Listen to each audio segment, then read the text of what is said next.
नमस्कार दोस्तों, स्वागत है आपका न्यूज वाले में। मैं रोशनी आज आपके लिए लेकर आई हूँ 10 मिनट में देश और दुनिया की 50 बड़ी खबरें जिन पर बनी रहेंगी आज सबकी नजरें। रामलला प्राण प्रतिष्ठा, पीएम मोदी ने शुरू किया अनुष्ठान। कहा, जिस सपने को अनेकों पीढ़ियों ने एक संकल्प की तरह जिया, मुझे उसकी सिद्धि के समय उपस्थित होने का सौभाग्य मिला है। प्रभु ने मुझे सभी भारतवासियों का प्रतिनिधित्व करने का निमित्त बनाया है। मेरा सौभाग्य है कि मैं इस पुण्य अवसर का साक्षी बनूंगा। महाराष्ट्र में आरटीओ ने 60 वाहनों पर की कार्रवाई। नकली चेसिस नंबर के साथ चलाते थे वाहन। अरुणाचल प्रदेश में इनके फर्जी रिकॉर्ड की आशंका। इन गाड़ियों में ज्यादातर बस और ट्रक हैं, सभी को जब्त कर लिया गया है। अफगानिस्तान से दिल्ली तक भूकंप के झटके, 6.1 रही तीव्रता। पाकिस्तान के इस्लामाबाद, रावलपिंडी और भारत में जम्मू कश्मीर, जयपुर से दिल्ली एनसीआर तक झटके महसूस किए गए। अयोध्या के राम मंदिर के संचालन के प्रथम दावेदार रामानंद संप्रदाय की मूलपीठ श्रीमठ पंचगंगा को प्राण प्रतिष्ठा में नहीं मिला आमंत्रण। राम नरेशाचार्य बोले, राम मंदिर पर रामानंद संप्रदाय का प्रथम अधिकार, बिना न्योता नहीं जाएंगे अयोध्या। हालांकि वे राजस्थान में संप्रदाय के नवनिर्मित राम मंदिर के समारोह में शामिल होकर उत्सव मनाएंगे। सेना प्रमुख बोले, जम्मू कश्मीर में घुसपैठ की कोशिशें जारी, रोकने के लिए भारी संख्या में जवान तैनात। सीमा पर ड्रोन से सामान भेजने की तैयारी, सेना किसी भी स्थिति से निपटने के लिए तैयार है। एक्ट्रेस नयनतारा के खिलाफ केस दर्ज। फिल्म अन्नपूर्णी में भगवान राम का अपमान करने का आरोप, फिल्म के जरिए लव जिहाद को बढ़ावा देने का आरोप। साथ ही विवाद के बाद नेटफ्लिक्स ने प्लेटफॉर्म से हटाई फिल्म में भगवान राम को मांसाहारी बताया गया।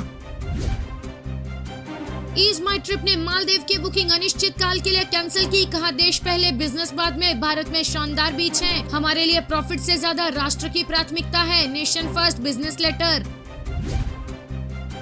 आम आदमी पार्टी का केंद्र पर हमला, आतिशी बोली, बीजेपी को झुग्गी वाले पसंद नहीं। बीजेपी हर बार चुनाव से पहले कहती है जहां झुग्गी वहां मकान, लेकिन चुनाव के बाद बीजेपी नेता अपने इस वादे को भूल जाते हैं। पश्चिम बंगाल के मंत्री और टीएमसी नेताओं के आवास पर छापेमारी, ईडी की कार्रवाई। सुजीत बोस के अलावा पार्टी के 2 और नेता के यहां भी ईडी ने दबिश दी है। कन्नौज के इत्र से महकेगा राम मंदिर, केवड़ा जलपुरी, चंदन तेल संदल जल कर्नाटक और महाराष्ट्र से मंगवाकर बना इत्र। उत्तराखंड से जड़ी बूटियां मंगवाकर इत्र में शामिल की गई, ताकि सर्दी में ये इत्र भगवान को ठंडी से बचाए रखे। इत्र में कन्नौज के फूल शामिल किए गए हैं। केंद्रीय मंत्री धर्मेंद्र प्रधान बोले, न्यू टेक्नोलॉजी के क्षेत्र में होगी अधिकांश नौकरियां। भारत अगले 25-30 वर्षों में कामकाजी उम्र की आबादी के मामले में दुनिया का नेतृत्व करने के लिए तैयार है। आरबीआई गवर्नर ने कहा, यूपीआई बेहद सफल, हर महीने 100 अरब से ज्यादा का लेन देन। ऐप के विस्तार पर अन्य देशों से चर्चा, डिजिटल लेन देन को काफी बढ़ावा मिला है, खासकर ग्रामीण भारत के इलाकों में। वास्तव में इसे और बढ़ाना है।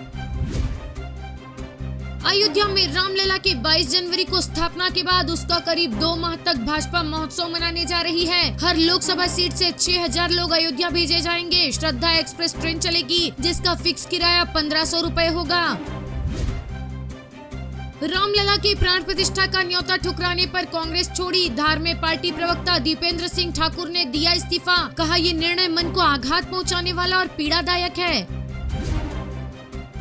आला कमान ने ठुकराया प्राण प्रतिष्ठा का न्योता, कांग्रेसी नेताओं ने छोड़ी पार्टी। कोटा के यूथ कांग्रेस के पूर्व प्रदेश सचिव और वर्तमान में देहात कांग्रेस के मीडिया प्रभारी कंवर सिंह चौधरी ने विरोध के रूप में कांग्रेस छोड़ दी है। उन्होंने कहा कि जहां भगवान राम का सम्मान नहीं, उस पार्टी से कोई नाता नहीं रख सकता। आहत कंवर सिंह चौधरी सहित कई कांग्रेसियों ने कांग्रेस को अलविदा कर दिया। अब वो सनातन धर्म के लिए काम करेंगे। कांग्रेस की न्योता ठुकराने पर असम सीएम ने कहा, नेहरू भी सोमनाथ नहीं गए थे। कांग्रेस ने राम मंदिर के उद्घाटन का न्योता ठुकराकर अपने पाप धोने का सुनहरा मौका गंवा दिया। आज तक कांग्रेस ने हिंदू धर्म और हिंदुस्तानी सभ्यता के खिलाफ जितने पाप किए हैं, उनमें से कुछ पाप मिटाने के लिए विश्व हिंदू परिषद ने उन्हें मौका दिया था, लेकिन कांग्रेस इसका लाभ नहीं उठा सकी। मुझे तो लगता है कांग्रेस को इस कार्यक्रम का न्योता दिया ही नहीं जाना चाहिए था, लेकिन उन्हें न्योता मिला और उन्होंने फिर गलत फैसला किया। इसके लिए मुझे उन पर तरस आता है। उन्हें रामलला से इतनी नफरत क्यों है? आप हिंदुओं से इतनी नफरत क्यों करते हैं? पंकज त्रिपाठी का इसी के नेशनल आइकॉन पद से इस्तीफा। चुनाव आयोग ने कहा कि एक्टर ने अपनी रजामंदी से ये पद छोड़ा है। साल 2022 में नियुक्त हुए थे। भाजपा बोली प्राण प्रतिष्ठा का न्योता ठुकराने वाले सनातन विरोधी पोस्टर जारी किया, जिसमें प्रमुख विपक्षी नेताओं की तस्वीर है और लिखा है, पहचानिए राम मंदिर के न्योते को ठुकराने वाले चेहरे, सनातन विरोधी इंडी गठबंधन। सचिन पायलट ने कहा कि मंदिर जाना या ना जाना आस्था का सवाल है। हम जनता के मुद्दों पर चर्चा करना चाहते हैं। राजनीति और धर्म को अलग अलग रखना चाहिए। किसी को अच्छा या बुरा हिंदू होने का सर्टिफिकेट बीजेपी नहीं देगी। ममता बनर्जी ने वन नेशन वन इलेक्शन से असहमति जताई। कहा, संवैधानिक मुद्दे पर वो नेशन की परिभाषा से पूरी तरह संतुष्ट नहीं है। इससे दो समस्याएं हैं। पहली ये कि सांस्कृतिक और ऐतिहासिक महत्व पर वन नेशन का कॉन्सेप्ट समझ आता है, लेकिन संवैधानिक मसलों पर इसकी व्याख्या कैसे की जाएगी, इस पर उन्हें संदेह है। इसके अलावा जब हमारे देश में हर राज्य की विधानसभा चुनावों और आम चुनावों के चक्र में इतना अंतर है, तो इसे एक साथ कैसे लाएंगे। जब तक ये अवधारणा कहां से आई, इसकी पहली हल नहीं हो जाती, तब तक वन नेशन पर सहमति जता पाना मुश्किल है। अनुराग ठाकुर ने कहा, कांग्रेस हमेशा से भगवान राम का विरोध करते आए हैं और सनातन को अपमान करने की कोशिश करते रहे हैं। उन्होंने कई मौकों पर भगवान राम के अस्तित्व को भी नकारा है। उन्होंने राम मंदिर के प्राण प्रतिष्ठा समारोह को बॉयकॉट करने का फैसला लिया है, तो देश की जनता उन्हें बॉयकॉट करेगी। स्मृति ईरानी ने कहा, कांग्रेस ने सुप्रीम कोर्ट में दस्तावेज दाखिल करके भगवान राम के अस्तित्व को नकार दिया था। अब उन्होंने प्राण प्रतिष्ठा का निमंत्रण ठुकराया है। कांग्रेस की अगुवाई में इंडिया गुट के नेताओं ने हमेशा ही सनातन धर्म का विरोध किया है। निमंत्रण ठुकराना सनातन के लिए उनकी नफरत दिखाता है। अमेरिका ब्रिटेन ने यमन में 16 जगह अटैक किए। बाइडेन बोले, लाल सागर में जहाजों पर हमलों का बदला लिया। हुतियों ने कहा, कीमत चुकानी होगी। यमन में ये अटैक विमानों, जहाजों और एक पनडुब्बी के जरिए किए गए हैं।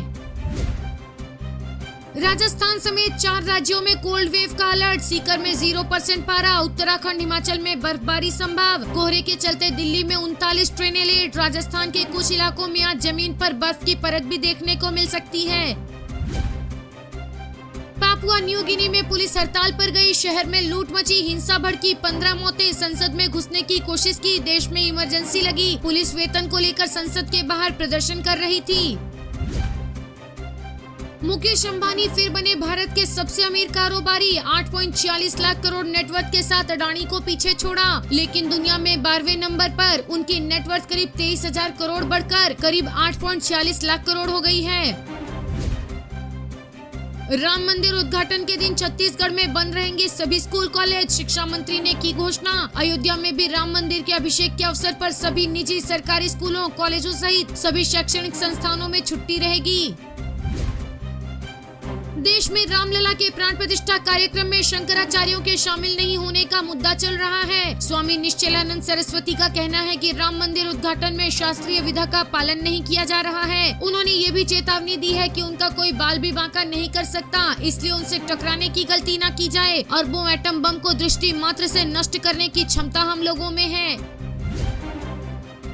शंकराचार्य ने प्रधानमंत्री नरेंद्र मोदी को लेकर कहा, जब वो गुजरात के मुख्यमंत्री थे तब से मेरे परिचित हैं। पीएम पद की शपथ लेने से पहले भी वो मेरे पास आए थे। मुझसे कहा था कि ऐसा आशीर्वाद दो कि कम से कम भूल कर सकूं, और अब वो इतनी बड़ी भूल करने जा रहे हैं।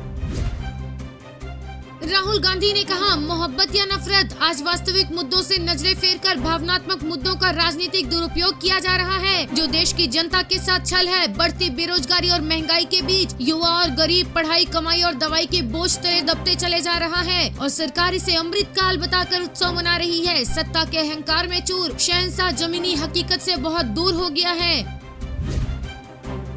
कांग्रेस प्रवक्ता पवन खेड़ा ने बीजेपी से सवाल किया कि क्या प्राण प्रतिष्ठा को लेकर नियमों का पालन किया जा रहा है। उन्होंने ये भी कहा कि 4 शंकराचार्यों ने कहा है कि एक अधूरे मंदिर की प्राण प्रतिष्ठा नहीं की जा सकती है। शंकराचार्यों ने कहा कि वे अयोध्या में हो रहे राम मंदिर प्राण प्रतिष्ठा कार्यक्रम में नहीं शामिल होंगे। उनका कहना है कि प्राण प्रतिष्ठा नियमों के तहत नहीं हो रही है। पवन खेड़ा ने कहा कि भगवान और मेरे बीच कोई बिचौलिया नहीं हो सकता। हम एक आदमी के राजनीतिक तमाशे के लिए भगवान से खिलवाड़ नहीं देख सकते। एक राजनीतिक कार्यक्रम में मेरे और मेरे भगवान के बीच एक राजनीतिक दल के कार्यकर्ता बिचौलिए बनकर बैठ जाएं, हम ये बर्दाश्त नहीं करेंगे। ह्यूमन राइट्स वॉच की रिपोर्ट में भारत पर गंभीर आरोप, सरकार पर मजहबी अल्पसंख्यकों की अनदेखी का आरोप लगाया गया है। कहा भारत वैश्विक नेतृत्व का दंभ भरता है, लेकिन लोकतंत्र वाले देश में अधिकारों के सम्मान को लेकर भारत सरकार का रवैया कमजोर रहा है। रामलला की प्राण प्रतिष्ठा में हुतात्मा कार सेवकों के परिवार के सदस्य, आंदोलन के पुरोधाओं के परिवार के सदस्य, न्यायिक प्रक्रिया में प्रतिनिधित्व करने वाले वकीलों का समूह, 150 से अधिक परंपराओं के साधु संत, कथाकार, मठ मंदिरों के ट्रस्टी, पुजारी आदि को निमंत्रण मिला है। नेपाल के संत समाज के प्रमुख लोग आमंत्रित किए गए हैं। जैन, बौद्ध, सिख समाज के बंधु, प्रमुख दानकर्ता, जनजाति समाज के प्रमुख लोग, घुमंतु जाति तथा अन्य जनजाति के लोग, अनुसूचित समाज के प्रमुख लोग, उदाहरण के लिए अम्बेडकर जी, जगजीवन राम जी, कांशी राम जी के परिवार के सदस्य, प्रसिद्ध समाचार पत्रों, न्यूज चैनलों के प्रमुख व्यक्ति आमंत्रित किए गए हैं। रामायण के लक्ष्मण सुनील लहरी को भी मिला रामलला प्राण प्रतिष्ठा समारोह का न्योता।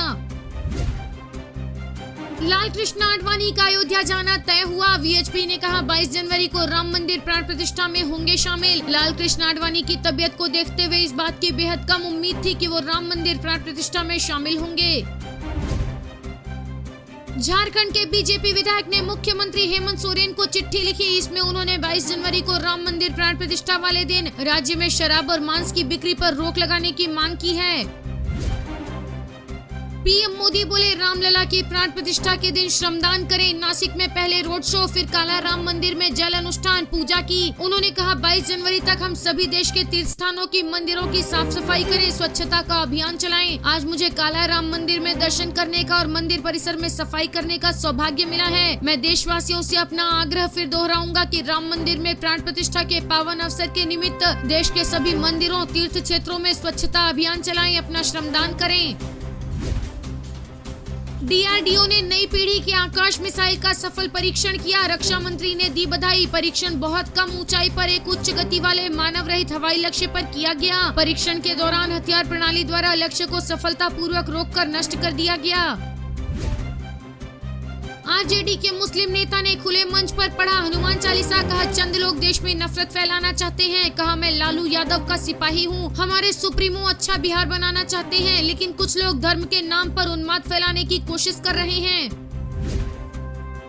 पीएम ने देश के सबसे लंबे सी ब्रिज का उद्घाटन किया। 21.8 किलोमीटर लंबा ब्रिज मुंबई नवी मुंबई को जोड़ेगा। 2 घंटे का सफर 20 मिनट में पूरा होगा। दिसंबर 2016 में मोदी ने इस पुल की आधारशिला रखी थी। पुल की कुल लागत 17,843 करोड़ रुपए है। पुल का 16.5 किलोमीटर का हिस्सा समुद्र पर है, जबकि 5.5 किलोमीटर का हिस्सा जमीन पर है। इस पुल की क्षमता रोजाना 70,000 वाहनों की है। फिलहाल ब्रिज से रोज करीब 50,000 वाहनों के गुजरने का अनुमान है। वीडियो पसंद आया हो तो लाइक, शेयर और सब्सक्राइब करना ना भूलें।